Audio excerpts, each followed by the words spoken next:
Dear listeners, a new day and a new story to discuss. Today, I'm going to tell you a story that interests me. Listen and write down what you think about this situation. I'm interested in your opinions. You know, they say life can throw you curveballs, but nothing could have prepared me for the day I discovered a truth so unsettling it shook my world. It was a regular afternoon, and I was cleaning out some old drawers when I stumbled upon a small, hidden video camera. Curiosity got the better of me. I wish it hadn't. The footage began innocuously enough, showing my wife, Linda, laughing and talking with Jake, my daughter Emily's husband. But what unfolded next was beyond comprehension. The laughter faded, and their behavior turned intimate, an affair right in front of my eyes. And the shocker? Emily, heavily pregnant, was at her prenatal class, trusting us at home. Holding that camera, my hands trembled as if holding the weight of the world. A piece of technology, cold, unfeeling, had just shattered my perception of my marriage, of my family. I rewound the tape, a part of me hoping I'd imagined it all, but there it was. Linda, my wife of 22 years, and Jake, my son-in-law, entangled in an act of betrayal. I felt the room spin around me. A sudden noise downstairs startled me back to the present. I quickly hid the camera, my heart pounding. Linda walked in, her smile fading as she saw my pale face. "Linda, we need to talk," I stammered, struggling to keep my voice steady. "What is it? You look like you've seen a ghost," she replied, a hint of concern in her voice. "Where's Jake?" I asked abruptly, bypassing her question. "He just left." "Are you okay?" Her eyes narrowed, sensing something amiss. I wanted to confront her, to throw the truth in her face, but my courage wavered. Seeing her there, my partner, the mother of my children, a part of me couldn't shatter that image just yet. "Nothing," I muttered, turning away. "Just tired." As I lay in bed that night, staring at the ceiling, the images played over and over in my mind. Sleep was an elusive friend. My heart was a battleground of emotions: anger, sadness, disbelief. I needed more answers, but I was terrified of what I might find. The next morning, I woke up to an empty house. Linda had gone out, probably running errands or maybe. I shook the thought from my head and decided I needed more proof, something undeniable. I grabbed the camera and carefully watched the entire footage again, noting times and dates. My investigation turned up more meetings, more lies. It wasn't just a one-time mistake. It had been going on for months. I felt a surge of anger, and in that moment, I made up my mind to confront Jake. I stormed over to his and Emily's house. He opened the door, his face turning pale as he saw the rage in my eyes. "What's going on?" he stammered, stepping back. "You know exactly what's going on," I yelled, feeling my control slip. "Please, not here." Emily could hear. He whispered frantically, glancing towards the living room where Emily sat, her pregnancy clearly visible. "Just tell me why," I demanded, my voice a mix of anger and pain. Jake's face crumbled. I don't know. It was stupid, a huge mistake. I love Emily. I never wanted to hurt her." I looked into his eyes, searching for some hint of the son-in-law I thought I knew. But all I saw was fear and guilt. At that moment, Emily called out from the living room. "Is everything okay out there?" We both froze. Jake gestured for me to leave, his eyes pleading. I left without another word, the burden of this secret heavier than ever. As I walked back home, the reality of the situation hit me. I had to protect my daughter. But how do you protect someone from a truth that could destroy their world? And what about Linda? Our history, our family, did none of it mean anything to her?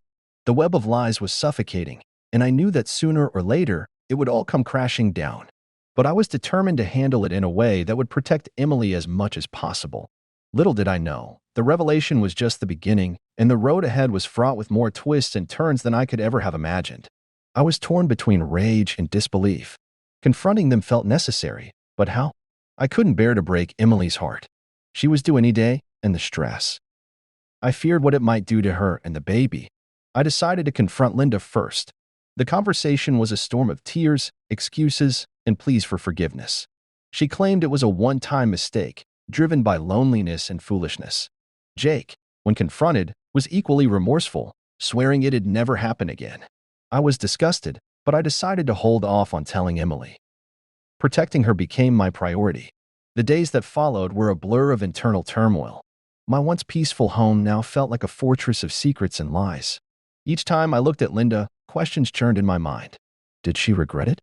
Was it love, lust, or just boredom? And why Jake? of all people. The silence between us grew, thick with unspoken accusations and guilt. Finally, unable to bear the weight of silence any longer, I confronted Linda. It was late evening, and the autumn wind howled outside, mirroring the storm brewing in my heart. "Linda, we need to talk about the video I found," I said, my voice barely above a whisper. Her face drained of color. "Video? What video?" she faltered, but her eyes couldn't hide the fear. "Don't play dumb, Linda. The camera I found, it recorded everything. You and Jake." The words spilled out, laced with bitterness. She sank into a chair, her hands trembling. I don't know what to say. It was a mistake.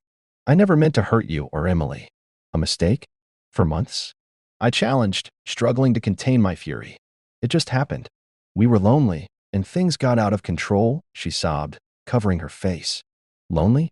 I was right here," I yelled, my voice echoing off the walls. "We lost our spark, and with Emily pregnant and always busy, Jake and I found comfort in each other. It was never meant to last. It was never meant to hurt anyone," she cried out, her voice breaking. I stood there, looking at this woman I thought I knew. My heart ached not just for the betrayal, but for the years of love and memories now tainted. I turned and walked out, needing air and space to think. The next day, I confronted Jake again. This time, he was more composed, but the guilt in his eyes was unmistakable. "Please don't tell Emily," he begged. "I know I've messed up, but I can't lose her or the baby." His plea echoed my own fears. Telling Emily could mean not just the end of her marriage, but unnecessary stress during her pregnancy. It could mean losing the family I cherished despite everything. "Fix this, Jake. Whatever it takes, make it right," I warned, my voice cold with resolve. I walked away, a plan forming in my mind. I would keep the secret for now, for Emily's sake. But Linda and Jake had to earn their redemption.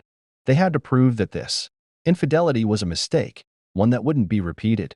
Days turned into weeks, and Emily's due date approached. The tension at home and within myself grew with each passing day. I watched Linda, always vigilant for any sign of deceit. With Jake, every family gathering was a test of my restraint, of the facade we all maintained for the sake of Emily's happiness. One night, lying awake, I realized the web of lies I was now part of.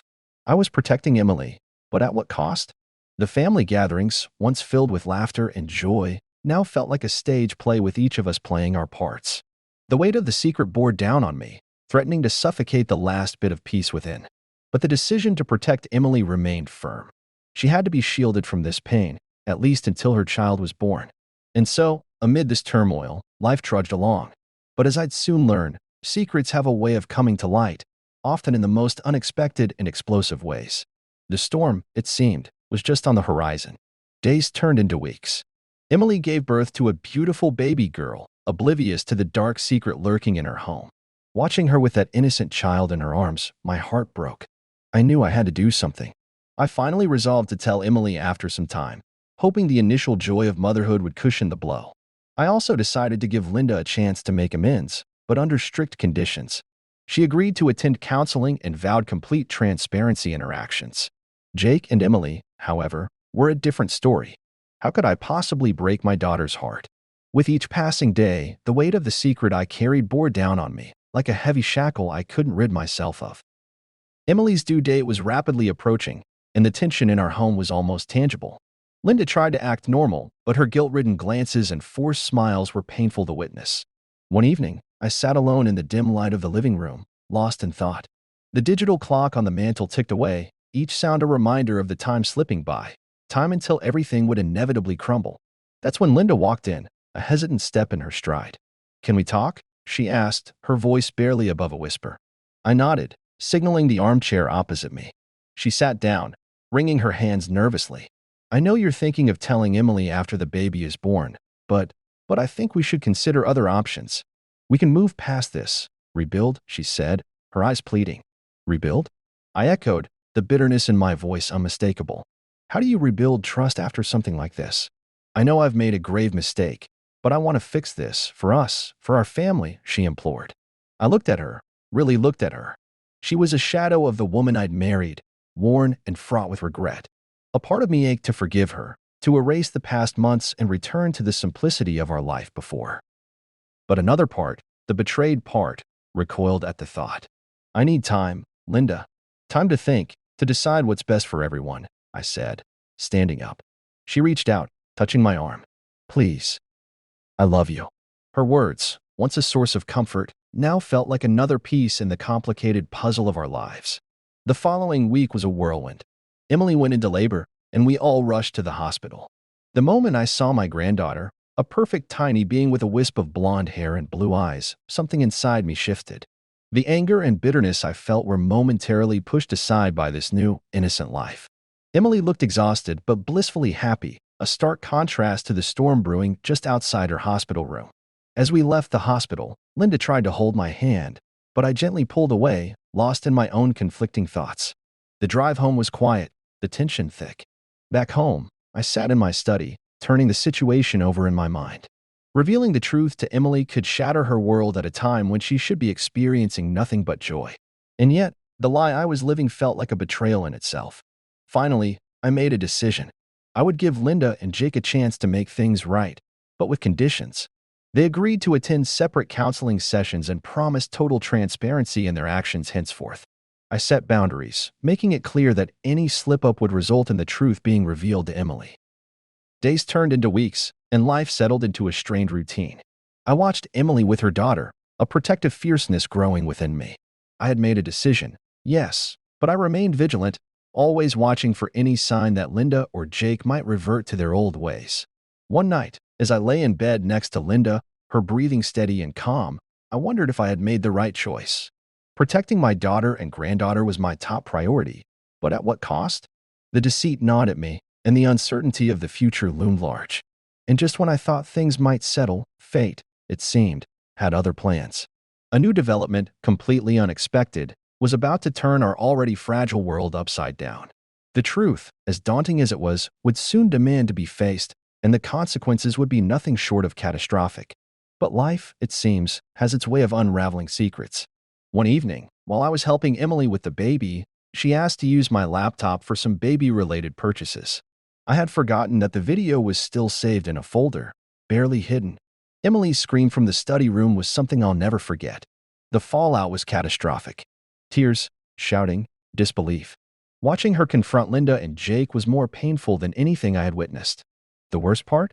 I was seen as part of the deceit for keeping it from her. Just as we were adjusting to this fragile semblance of normalcy, the unexpected struck like a bolt of lightning. It happened on a Thursday evening, mundane in every way until the phone rang, piercing the quiet of our home. I answered it to hear a frantic voice on the other end. It was Rachel, Emily's best friend since childhood. It's Emily. She's at the hospital. Something's happened. My heart plummeted. Dropping the phone, I yelled for Linda, and we rushed to the hospital, fear propelling us forward. At the hospital, we found Emily in a state of hysteria, clutching her baby protectively. Her eyes were swollen from crying, her expression one of shock and disbelief. What happened? I asked, my voice tight with fear. Through sobs, Emily managed to utter a few words that sent a chill down my spine. I know about Mom and Jake. The world seemed to stop. I felt Linda gasp beside me, her body trembling. How? How did you find out? Linda stammered, her face ashen. Emily looked at us with a mixture of anger and heartbreak. I was looking for the baby's health insurance papers in Jake's study. I found emails, messages, everything. I stood there, frozen, the walls of the hospital room closing in on me. Linda tried to reach out to Emily, but she recoiled. Don't touch me. Emily shrieked. How could you? With Jake? My husband? Tears streamed down Linda's face as she tried to explain, to apologize, but her words fell on deaf ears. Emily wanted none of it. In the midst of the chaos, Jake arrived, looking disheveled and panicked. Seeing the scene before him, he understood immediately that his world had just crumbled. Emily turned her fury towards him. You. I trusted you. How could you betray me like this? Jake tried to approach, to explain, but I stepped in front of him, my own anger resurfacing. Not a word, Jake. You've done enough damage. The next few hours were a blur of tears, accusations, and heart-wrenching sobs. I watched helplessly as my daughter's world fell apart, as my family disintegrated before my eyes. And then came the twist that none of us saw coming. In the midst of our family drama, a nurse entered the room, her expression somber. She wasn't just there to check on Emily or the baby. She had news. Mrs. Williams, she addressed Linda, who looked up, tear-streaked and fearful. There was an accident. Your sister, Karen, she was brought in. She didn't make it. Karen, Linda's younger sister had always been the reckless one, living life on the edge. But this news hit us like a physical blow. Linda let out a cry of despair, her knees buckling. In that moment, amidst the grief and shock, I realized how deeply entangled our lives were with deception and sorrow. Karma, it seemed, had played its hand, unraveling secrets and bringing about a reckoning in the most devastating way. As we left the hospital that night, our family broken and grieving, I couldn't help but wonder about the choices we'd made, the lies we'd woven. The pain and betrayal were palpable, but so was the sense of an ending, of a chapter in our lives that had closed, not with a whisper, but with a bang. But even as we grappled with this new reality, life had one more curveball to throw our way. A revelation was on the horizon, one that would challenge everything we thought we knew about love, betrayal, and forgiveness. And as I would soon discover, the story was far from over. In the months that followed, our family was a shadow of its former self. Emily moved out with the baby. Linda, the trying to make amends, faced a tough road to redemption. As for me, I was left in a world of regret and confusion, questioning my decisions at every turn. However, amidst the ruins, karma played its final card. Emily, through the hardship, grew stronger. She filed for divorce and focused entirely on her child, finding success in a new career. Linda and I, with time and effort, slowly rebuilt our relationship, now rooted in honesty and understanding. In the end, the painful truth served as a harsh lesson. Deceit might offer temporary relief or thrill, but truth, as they say, will always find a way. And when it does, karma ensures that justice, though often delayed, is never denied. In the weeks following the hospital drama, our house became a ghost of its former self. Linda was a shell, lost in her grief over Karen's death and the fallout of her actions. Jake moved out, leaving Emily and the baby in the home that once echoed with promises of a happy future. I tried to be there for Emily, but the chasm between us felt insurmountable. She was civil but distant, her eyes often gazing into the distance, lost in thoughts I couldn't fathom. One evening, as I sat on the porch, Emily joined me, the baby cradled in her arms. The autumn air was crisp, the rustling leaves a gentle reminder of passing time. "Dad, can we talk?" she asked, her voice steadier than I'd heard in weeks. I nodded, not trusting my voice. "I've been thinking about Mom, about Jake, and everything that's happened. It's a mess, a terrible, painful mess. But hating them, it's exhausting. I don't know if I can forgive, but I need to let go of the anger." "For her," Emily said, nodding towards her sleeping baby. I listened, a knot forming in my throat. Her maturity and strength astounded me. "And Jake?" I finally managed to ask. She sighed. "I don't know if there's a future there. But he's her father, and he loves her. I can't deny her that bond." The conversation was a small step, but it felt like a turning point. Yet, as we navigated this new normal, another revelation was brewing, one that would once again shake the very foundations of our family. It came one afternoon with a knock on the door. Standing there was a man in his late 30s, his blue eyes eerily familiar. He introduced himself as Michael, Karen's attorney. Karen left a letter for Linda. She asked that it be given to her in case anything happened to her, Michael said, handing over a sealed envelope. Linda, trembling, opened the letter. As she read, her eyes widened in shock. Karen's letter revealed a truth so unexpected, it felt like a punch to the gut. Karen confessed that many years ago, she'd had a brief affair with my brother. The letter detailed how it was a short-lived but intense relationship, ending abruptly when my brother moved away. But the revelation that followed was even more shocking. Karen had given birth to a son, given up for adoption, Michael, the man standing before us. The air in the room grew thick, the revelation sinking in. Michael was not just Karen's lawyer, he was our nephew. The weeks that followed were a mix of awkward meetings and emotional reconciliations. Linda, reeling from her sister's secrets and her grief, found solace in connecting with Michael. Emily, observing the unfolding drama, seemed to find a new perspective on her own situation. And then, amidst the chaos, came another unexpected development. Jake, perhaps inspired by the unfolding events, came forward with his own confession. The affair with Linda was not just a result of loneliness. He had been struggling with deep-seated issues in his marriage with Emily, issues he'd been too afraid to confront.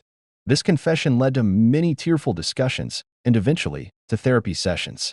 Emily and Jake started attending counseling, not necessarily to rebuild their marriage, but to understand where they stood as partners and parents. As I watched these events unfold, I couldn't help but reflect on the complexities of human relationships, the pain, the mistakes, and the unexpected twist of fate. We were all flawed, each trying to navigate our way through the chaos of emotions and consequences. The story of our family, with its betrayals, secrets, and revelations, didn't have a neat conclusion. Instead, it was an ongoing journey of forgiveness, understanding, and tentative healing. We were learning, growing, and hopefully finding a way to move forward amidst the scars and memories. In this journey, I found my role as a father and grandfather redefined. I became a pillar of support, a mediator when tensions flared, and a confidant when the nights grew too long and heavy with unspoken thoughts. And so, our story continues, not with a definitive end, but with the hope of new beginnings and the realization that sometimes the resolution lies in accepting the journey, with all its tumultuous twists and turns, as part of our collective human experience.